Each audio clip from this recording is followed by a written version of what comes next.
The Country Music Association, probably wasnt, expecting the very public pushback they got when they released their guidelines for journalists covering their awards show this year.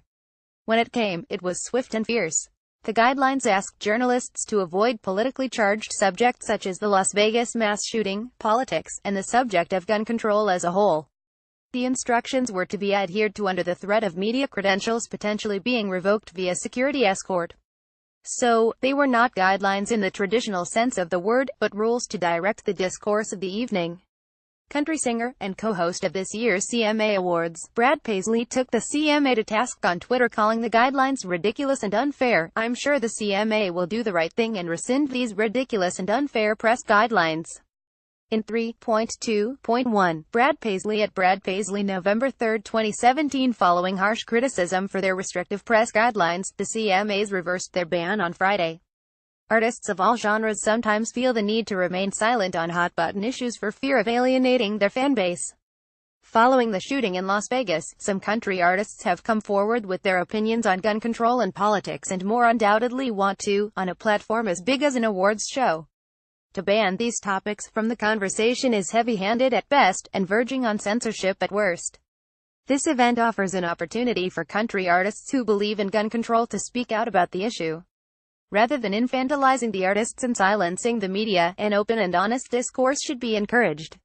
Others, including CMA host Paisley, feel compelled to take the audience's political preferences into account when they speak out on the issue. "There's pressure if you don't handle it right," country singer Brad Paisley told Rolling Stone in an interview following the mass shooting at Route 91 Harvest Festival in Las Vegas. "If you deal with it wrong, there's an enormous amount of pressure.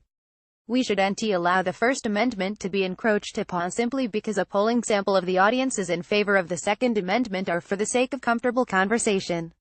Despite pressure from fans and institutions, the conversation on the intersection of gun control and country music has already begun. Within a week of the shooting, some of the NRA's biggest country music artist partners had confirmed with Rolling Stone that they were no longer affiliated with the group. But this tragedy seems to have been a turning point for many artists and their opinions on gun control.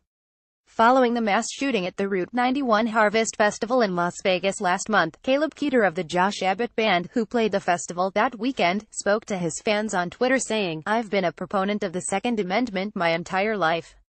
Until the events of last night. I cannot express how wrong I was." He went on to make a case for gun control, expressing regret for not coming to this conclusion until he felt personally threatened by it. Singer Maren Morris also played the three-day festival and said she was shocked by the news.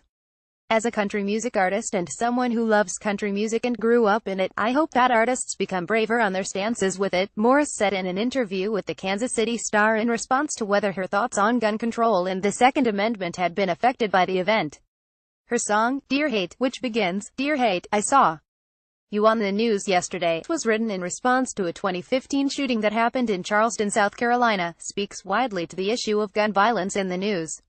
She's right, artists shouldn't feel censored when it comes to speaking about anything outside of their own music. It strips them of their agency and right to free speech. Having an opinion and expressing it shouldn't be perceived as an act of defiance and risk. If anything, their silence might perpetuate the idea that the vast majority of country music listeners aren't open to talking about gun control. Times are changing, and everyone should be allowed to talk about it if they want to.